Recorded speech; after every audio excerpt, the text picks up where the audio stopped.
আজকে এই অনুষ্ঠানটি আয়োজন করার অন্যতম কারণ হচ্ছে গিয়ে যাতে আমাদের যে ইউথ তারা হচ্ছে কি কখনো যাতে মানে আমরা বাঙালি কালচার থেকে দিন দিন ডিসকানেক্টেড হয়ে যাচ্ছে, আমরা যাতে আরো কানেক্টেড থাকতে পারি, নিজের সংস্কৃতি ও কালচারকে তুলে ধরতে পারি, এটার জন্য হচ্ছে কি আমাদের এই অনুষ্ঠানটি আয়োজন করা হয়েছে।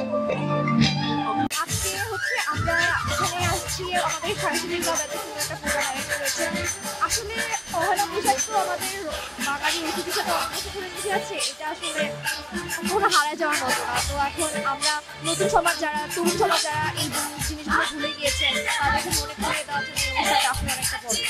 আমাদের এই সোশ্যাল সার্ভিসেস ক্লাবের এত সুন্দর একটি প্রোগ্রাম দ্বারা আমরা সবাই বাঙালিদের উৎসাহ দিতে চাচ্ছি যেন সবাই এই ঐতিহ্যটা ধরে রাখে এবং নিজেদের সেই পান্তা ইলিশের ঐতিহ্যটা যেন আমাদের যুগের যুগ পর যেটা চলে এসেছে সেটা যেন হারিয়ে না যায়। এবং আমরা এই প্রোগ্রামটি দ্বারা বোঝাতে যাচ্ছি সব স্কুল কলেজ এবং আমাদের যে বিভিন্ন অর্গানাইজেশনগুলো আছে সবাই যেন এটা উদযাপন করে এই ঐতিহ্যটা সবসময় বজায় রাখে। Thank you. মেসেজটা হচ্ছে যে আমাদের পয়লা বৈশাখ হচ্ছে বাংলাদেশের ঐতিহ্যের একমাত্র একটা অন্যতম একটা অনুষ্ঠান, একটা অন্যতম একটা দিক।